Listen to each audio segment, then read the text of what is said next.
की शुरुआत में बक नाम के कुत्ते को दिखाते हैं। यहाँ आओ बक, ये बन ले लो। ऐसा कहकर एक आदमी उसे बुलाता है और उसे छोटा पीस देता है, पर बक बड़ा पीस खाकर चला जाता है। रास्ते में दो आदमी बड़ा आइस बार लेके जा रहे होते हैं। बक पाने के बदले आइस बार को चाटकर मजे से चला जाता है और पीछे से एक लड़की उसे न्यूज़पेपर लेने को कहती है। ये बक की ओनर की हाउसकीपर है। बक न्यूज़पेपर वाले से उस दिन का न्यूज़पेपर ले लेता है। रास्ते में एक पोस्टमैन साइकिल पर जा रहा होता है। उसे देखते ही न्यूज़पेपर वहीं छोड़कर बक उसका पीछे करने लगता है। पीछे से एक आदमी बक को देख रहा होता है और न्यूज़पेपर उठाकर पढ़ता है। उसमें छपा होता है कि इस ब्रीड का कुत्ता दिलाने वाले को मोटी रकम दी जाएगी। उसे पढ़कर वो आदमी बक को देखता है। बक पोस्टमैन का पीछा नहीं छोड़ता और कुछ दूर पर बेचारा पोस्टमैन गिर जाता है। वो हाउसकीपर से कहता है कि कुत्ता संभालो मैडम, मुझे मरवाओगी क्या?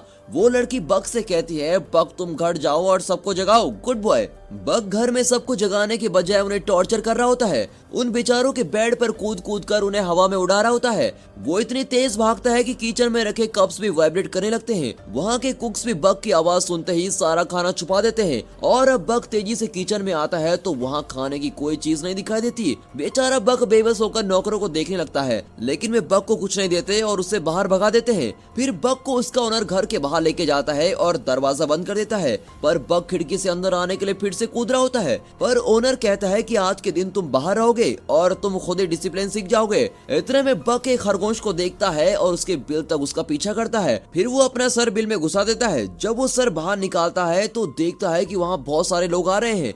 तब पता चलता है कि घर में मेहमान आए हैं और उन्हीं के लिए शानदार दावत तैयार हो रही है। अब लॉन में सारा खाना सेट कर दिया जाता है, जिसे देखकर बक खुशी से झूम उठता है। तभी सारे गेस्ट ग्रुप फोटो खिंचवा रहे होते हैं। तभी क्लिक करते वक्त मुंह में एक लेग पीस लिए बक बीच में आकर फोटो के लिए पोज करता है और सभी चौंक कर बक को देखते हैं। फिर टेबल को देखते हैं तो लगता है जैसे खाने पर बवंडर गुजरा हो। ओनर गुस्से में बक के मुंह से लेग पीस खींचता है, पर उसके हाथ में सिर्फ हड्डी आती है। स्मार्ट बॉय बक ने मांस ऑलरेडी खा लिया होता है। उस रात ओनर उसे डांटता है कि एक दिन भी तुम डिसिप्लिन फॉलो नहीं कर सकते क्या? आज सबके सामने तुमने मेरी नाक ही कटवा दी। ये कहकर वो दरवाजा बंद कर लेता है और बक को बाहर सोने को कहता है। सुबह होने पर एक आदमी वहां आकर बक को बुलाता है। बक सोचता है ये नया कैरेक्टर कौन है भाई। वो उस आदमी के पास जाता है। ये वही आदमी है जिसने पहले दिन न्यूज़पेपर का ऐड पढ़ा था। बक उसकी गाड़ी में बहुत सारा खाना देखता है और उसके अंदर चढ़ जाता है। तब अचानक कुछ लोग दरवाजा बंद कर देते हैं। अब वे बक को ट्रेन में कहीं लेके जा रहे होते हैं। बेचारा बक कंफ्यूज हो जाता है कि ये लोग उसे कहाँ लेके जाने वाले हैं और बॉक्स के छेद से वो बाहर देख रहा होता है। एक जगह पर उस बॉक्स को एक आदमी तोड़ता है। बक बाकी बॉक्स को खुद ही तोड़कर बाहर आ जाता है। वो आदमी डांटता है कि ओवर एक्टिंग मत कर, सिर्फ मेरे ऑर्डर्स फॉलो कर। बक उस पर झपड़ता है पर वो छड़ी से उसे मारता है। अब बक किसी तरह संभल कर खड़ा हो जाता है। वो आदमी कहता है कि मेरी बात मानोगे तो नहीं मारूंगा, समझे? और डर के मारे बेचारा बक चुपचाप हो जाता है। फिर वो बक को एक खंभे से बांध देता है। बक रस्सी तोड़ता है और सबको धक्का देकर ऊपर भागता है। ऊपर जाकर पता चलता है कि वो एक शिप में है और वो शिप अलास्का जा रहा है। अब वे बक को एक बूढ़े के हवाले करते हैं। बक को वहाँ के लोगों के पहनावा थोड़ा अजीब सा लगता है। चलते चलते वो पहली बार बर्फ पर पैर रखता है और उस मोमेंट को बहुत ही एंजॉय कर रहा होता है। इतने में बर्फ गिरने लगता है और उसकी खुशी का तो ठिकाना नहीं होता। कुछ दूर पर वो जॉन नाम के एक बूढ़े से टकराता है। जॉन उसे देखकर चला जाता है पर उसका माउथ ऑर्गन गिर जाता है। बक उसे उठाकर जॉन का पीछा करता है। अब जॉन शिप पर चढ़ जाता है और मुड़कर देखता है कि बक के मुंह में उसका माउथ ऑर्गन है। वो अपना माउथ ऑर्गन ले लेता है। तभी एक आदमी बक के गले में रस्सी डालकर लेके चला जाता है। बक को किसी पेट शॉप में छोड़कर वो चला जाता है। तब पैरोल्ट नाम का एक आदमी आकर बक को खरीद लेता है। फिर वो उसे लेकर एक बर्फीली जगह पे लेके जाता है, जहाँ लोग भारी बोझ लेकर एक रस्से की मदद से पहाड़ पर चढ़ रहे होते हैं। पैरोल्ट बक से कहता है तुम आगे जाना चाहते हो तो जा सकते हो। अब बक खुश होकर आगे बढ़ता है। ऊपर जाकर पता चलता है कि उस बर्फीले पहाड़ पर एक गांव बसा हुआ है। अब पैरोल्ट की असिस्टेंट फ्रेंकोइस को दिखाते हैं। वो पैरोल्ट से पूछती है मैंने 2 कुत्ते मांगे थे और आप एक ही लेके आए। पैरोल्ट कहता है कि ये एक ही 2 के बराबर है। फ्रेंकोइस बक को देखती है और उसे दूसरे कुत्तों से इंट्रोड्यूस करवाती है, जिनमें से एक हस्की ब्रीड का कुत्ता है। उसे देखकर कहती है कि यह है स्पिट्स और आज से यही तुम्हारा बॉस है। फिर वे कुत्तों को एक गाड़ी से बांध देते हैं और कुत्ते तेज दौड़ने लगते हैं। बक काम पर नया होने के कारण पहले डगमगाता है और सारे कुत्ते एक और भाग रहे होते हैं और बक किसी दूसरी डायरेक्शन में भाग रहा होता है। कुछ दूर पर गाड़ी उलटकर गिर जाती है। अगले दिन फिर से उसी तरह कुत्ते बांधे जाते हैं और वे कुछ पार्सल डिलीवर करते हैं। रात को सारे कुत्ते फिश खा रहे होते हैं। तब स्पिट्स बिल्कुल एक बॉस बॉस की तरह दूसरे कुत्ते का फिश छीनकर खाने लगता है। ये देखकर बक उस बेचारे को अपना फिश दे देता है। उसकी रहमदिली देखकर बाकी कुत्तों के दिल में बिग बी का गाना तेरे जैसा यार कहाँ कहाँ ऐसा याराना ये प्ले हो रहा होता है। अब अगले दिन वहाँ का तालाब फ्रीज हो जाता है। उसमें छोटा गड्ढा बनाकर स्पिट्स अकेला पानी पीता है और दूसरे कुत्तों को पीने नहीं देता। तभी बक पास एक बड़ा गड्ढा खोदकर दूसरे कुत्तों को पानी के लिए इंतजाम करवाता है। अब पैरोट और फ्रैंकोइस उस फ्रोजन लेक पर चल रहे होते हैं। अचानक बर्फ मेल्ट होता है और फ्रैंकोइस पानी में गिर जाती है। बक तुरंत दौड़कर पानी में कूद जाता है और फ्रैंकोइस को बचा लेता है, लेकिन खुद पानी में डूबने लगता है। बक बक चिल्लाकर पैरोट चिल्लाने लगता है और उसे हाथ देता है, पर वो नजर नहीं आता। पैरोट मायूस होकर बैठ जाता है। तभी उसे कोई एक छड़ी पकड़ाता है। वो उस छड़ी से बर्फ को तोड़ते हुए मुड़कर देखता है तो वहाँ बक खड़ा होता है। पैरोट खुशी से उसे गले लगा लेता है। स्पिट्स ये सब दूर से देख रहा होता है और उसे बक के नाम से अब चिढ़ होने लगती है। अगले सीन में बक एक रैबिट को पकड़ता है और उसे बिना कुछ किए छोड़ देता है। अब स्पिट्स उस रैबिट को चेस करके उसे मार डालता है। फिर वो आकर बक को देखता है। उसकी आंखों में साफ नजर आता है कि यहाँ एक ही गुंडा है और वो गुंडा मैं हूँ।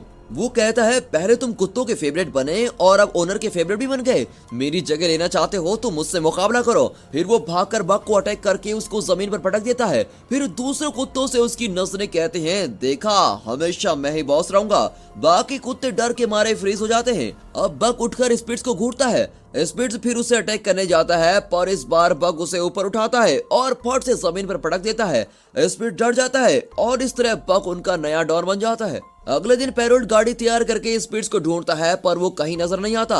पैरोट दूसरे कुत्ते को उसकी जगह पर बांधता है, पर वो कुत्ता नखरे करने लगता है। अब पैरोट परेशान होकर चला जाता है। तभी बक उस जगह पर आकर खड़ा होता है। पैरोट उसे शाबाशी देकर बेल्ट पहनाता है और गेट सेट गो कहते ही बक और उसके साथी तेज भागने लगते हैं। वहाँ कई रेंजर्स दौड़ रहे होते हैं। रेंजर्स के बीच बक की टीम अपने रथ को खींच रही होती है। इस सीन को शानदार नहीं तो और क्या कहेंगे। तभी पहाड़ से ढेर सारा बर्फ सरक कर तेजी से नीचे आ रहा होता है। भागते भागते बक कुछ प्लान कर रहा होता है। पैरोट चिल्लाता है, पर बक सीधे पहाड़ की ओर दौड़ता है। पहाड़ के नीचे गुफा होती है और बक की टीम तेजी से उस गुफा को पार कर लेती है और वे दूसरी तरफ निकल जाते हैं। इस तरह हमारा समझदार बक सबको बचा लेता है। फिर वे अपने डेस्टिनेशन की ओर दौड़ रहे होते हैं, पर वहाँ लोगों को देखकर बक सडन ब्रेक मारता है। उसे पता नहीं होता कि अगले सेकंड सारे कुत्ते उसके ऊपर क्रश करने वाले हैं। ये देखकर तो हमें भी हंसी आ जाती है। तभी पैरोट बक को बताता है कि हम सिर्फ लेटर्स डिलीवर नहीं करते, बल्कि उनमें कई लोगों का दुख सुख प्यार जैसे कई इमोशन का पैकेज डिलीवर करते हैं और ये हमारा काम नहीं बल्कि हमारी जिम्मेदारी है। अगले दिन वहाँ जॉन को देखकर बक फिर अचानक रुक जाता है और उसके साथी भी रुकते हैं, पर झटके की वजह से पैरोट गिर जाता है और पूछता है यार बक तू हमेशा सडन ब्रेक क्यों मारता है। इतने में जॉन एक लेटर देकर कहता है सॉरी मैं लेट पहुंचा, पर ये खत मेरी बीवी को दे दीजिए। बक वो खत पैरोट को दे देता है और अब गाड़ी आगे बढ़ती है। एक दिन पैरोट को खत मिलता है कि ये डिलीवरी सर्विस बंद हो चुकी है और आगे से तुम्हें काम नहीं दिया जाएगा। ये बात वो बक के साथ शेयर करता है और कहता है कि अब यहाँ टेलीग्राम नाम की कोई सर्विस आने वाली है और आगे से तुम्हें ही अपने साथियों का ध्यान रखना होगा। ये कहकर पैरोट और फ्रैंकोइस उदास होकर वहाँ से चले जाते हैं। बक और उसके साथी भी उदास हो जाते हैं। फिर वहाँ हल नाम का आदमी आकर सबको अपनी गाड़ी से बांध देता है और गाड़ी में बहुत भारी चीजें रख लेता है। बक की टीम से बिल्कुल भी खींचा नहीं जाता। हल बक को छड़ी से मारने ही वाला होता है कि इतने में जॉन आकर वहाँ खड़ा होता है और बक को सहलाता है। फिर वो देखता है कि गाड़ी गड्ढे में फंसी हुई है और कहता है ये देखे बिना ही तुम बेचारे को मारने चले थे। ये कहकर वो गाड़ी को रिलीज करता है। फिर बक की टीम गाड़ी को खींचकर लेके जाती है। कुछ दूर पर वे पहाड़ पर चढ़ रहे होते हैं, पर बक की टीम उतना भारी वजन नहीं उठा पाती। सभी कुत्ते थक जाते हैं और बेचारे सिगड़ कर नीचे गिर जाते हैं। तब हल उन्हें बेरहमी से मारता है, पर उनसे उठा ही नहीं जाता। फिर वो बक को शूट करने वाला होता है। इतने में जॉन वहाँ पहुंच जाता है और गुस्से में उसे धक्का दे देता है। फिर वो गन दिखाकर उसे डराता है। हल कहता है ठीक है तुम बक को ले जाओ, पर बाकी कुत्तों को हाथ मत लगाना। तब जॉन कहता है बर्फ पिघलने लगा है, अब तुम उस तरफ जाओगे तो ना तो तुम जिंदा बचोगे और ना ही ये कुत्ते। पर वो आदमी जिद करता है और बाकी कुत्तों को साथ लेकर चला जाता है। जॉन बक को अपने घर लेके जाता है और बक वहीं आराम करता है। दूसरे दिन वो जरा ठीक हो जाता है और देखता है कि सामने का बर्फ पिघलकर अब नदी बन गई होती है। तब जॉन कहता है बक मुझे डर है कि उस बेवकूफ आदमी के कारण तुम्हारे साथी इस नदी में बह गए होंगे। ये सुनकर बक बड़ा ही मायूस हो जाता है। शाम को जॉन एक बार में बैठकर पी रहा होता है। बक खिड़की से उसे देखता है। तभी हल वहाँ आता है और जॉन को मारने लगता है। बक अंदर जाकर हल को अटैक करता है, पर जॉन उसे रोक लेता है। फिर दोनों घर लौट आते हैं। अब बक जॉन की शराब की बोतल बर्फ के अंदर छुपाकर उसके ऊपर बैठ जाता है। तब जॉन कहता है, बक वो बोतल मुझे दे दो, मैं उसके बिना नहीं रह सकता। वो बक को हटाने की कोशिश करता है, पर बक वहीं अड़ा रहता है। जॉन कहता है, तुम तो वाकई स्ट्रांग हो, पर यार मेरे बेटे की मौत के बाद मेरी वाइफ और मैं अलग हो गए थे। इतने साल में यहाँ अकेला रहा और अब तुम ही मेरे साथी हो। उसकी बात सुनकर बक उससे चिपक जाता है। अगले दिन जॉन एक मैप दिखाकर कहता है कि मेरा बेटा ऐसी जगह जाना चाहता था जो किसी मैप में नहीं है, क्या तुम ऐसी एडवेंचर ट्रिप पर मेरे साथ चलोगे? फिर दिखाते हैं कि जॉन और बक एक छोटी बोट पर बैठकर नदी में जा रहे होते हैं और एक खूबसूरत एरियल शॉट में पानी के अंदर की मछलियां साफ दिखाई देती हैं। दोनों दिन भर बोट में ट्रेवल करते हैं और रात को एक जगह रुककर आराम करते हैं। इस तरह उनका सफर चल रहा होता है। यहाँ हल जॉन के घर पहुँचता है। जॉन तो वहाँ होता नहीं, पर उसका मैप हल के हाथ में लग जाता है जिसमें उसने एक जगह को मार्क किया होता है। हल सोचता है कि जॉन किसी खजाने की तलाश में वहाँ गया होगा और खुद भी जाने का फैसला करता है। अपने सफर के अंत में जॉन और बक अपनी डेस्टिनेशन पर पहुंच जाते हैं। वहाँ का खूबसूरत सनसेट देखकर वे पुराने घर में पहुंचते हैं जो धूल मिट्टी से भरा होता है। उस घर को साफ करके जॉन और बक वहाँ रहने लगते हैं। अगले दिन जॉन नदी में नहा रहा होता है तो उसे सोने का टुकड़ा मिलता है। वो बक को भी सोना ढूंढने को कहता है। अब बक ढूंढकर एक पत्थर निकाल कर लाता है। जॉन कहता है, उतना बड़ा नहीं बक, ऐसे छोटे छोटे टुकड़े हो तो मुझे दिखाओ। बक पत्थर फेंक देता है और अब की बार सोने का बड़ा सा टुकड़ा निकलता है, पर वो सोचता है कि जॉन को तो छोटा पत्थर चाहिए, इसलिए वो सोने को फिर से पानी में फेंक देता है। जॉन कहता है, मेरे बेटे ने जो कहानियां पढ़ी थी वो शायद सच्ची हैं, इस जगह पर सोना ही सोना है। तभी बक वहाँ भागती हुई सफेद भेड़िनी का पीछा करता है। इतने में एक ग्रिजली बियर आकर बक को डराने लगता है और अब बक डरकर जंगल की ओर भागता है। अब वो सफेद भेड़िनी आकर बक के पैर पर मारकर भाग जाती है। बक अपना पैर उस भेड़िनी के फुटप्रिंट पर रखता है तो देखता है कि दोनों एकदम मैच होते हैं। अब बक को लगता है कि अरे ये तो मेरी नस्ल की लगती है। अगली सुबह बक नदी के किनारे लेटा होता है। भेड़ियों का एक झुंड वहाँ किसी सुअर का शिकार कर रहा होता है। उनमें से एक भेड़िया नदी में गिर जाता है और पानी के साथ खींचा चला जाता है। कुछ दूर पर एक पेड़ गिरा हुआ होता है और भेड़िया उसे पकड़ लेते हैं। इतने में बक जल्दी से जाकर उस पेड़ को जमीन की तरफ मोड़कर उसे बचा लेता है और अब सारे भेड़िए बक के फ्रेंड्स बन जाते हैं। वे बक को शिकार करना सिखाते हैं। बक हर चीज में माहिर हो जाता है। वो दूसरे जानवरों, पक्षियों और मछलियों का भी शिकार करता है, लेकिन वो अपना हर शिकार जॉन को लाकर देता है।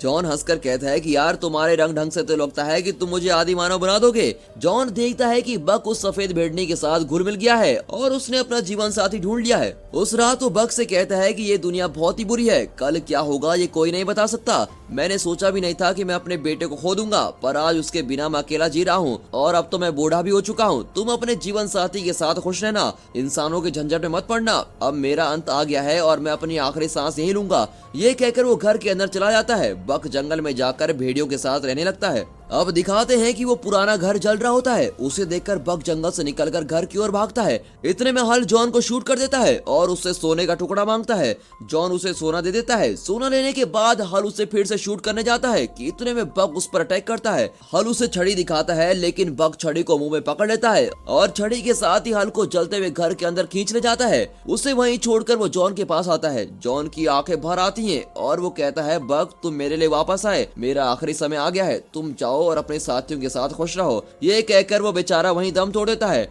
अब बक वापस जंगल में अपने साथियों के साथ चला जाता है। फिर दिखाते हैं कि बक और सफेद भेड़नी के बच्चे हो जाते हैं। तभी एक दिन वही ग्रिजली बियर आकर बक को डराने लगता है। अब बक निडर होकर उसकी ओर जाता है तो वो ग्रिजली बियर चुपचाप रास्ता छोड़ देता है। अब बक जले हुए उस घर को देखता है और उसे उन सब की याद आती है जिन्होंने उसे पाला पोसा था और मुश्किल समय में उसका साथ दिया था। फिर ये सोचकर उसका चेहरा खिल जाता है कि कई मुश्किलों को पार करने के बाद अब वो एक झुंड का लीडर बन गया है। और बक की इसी सफलता के साथ ये मूवी यहाँ पर खत्म होती है। बक की लाइफ की तरह हमारी लाइफ में भी कई सारी प्रॉब्लम्स आएंगी, रास्ते बदलेंगे, लेकिन हम अपना लक्ष्य जरूर पाएंगे। और इसी विश्वास के साथ हम आपसे विदा लेते हैं, पर जाने से पहले आप इस वीडियो को लाइक और चैनल को सब्सक्राइब जरूर कीजिए और हाँ, साथ ही अपने फ्रेंड सर्कल में इस वीडियो को शेयर जरूर कीजिए। And finally thanks for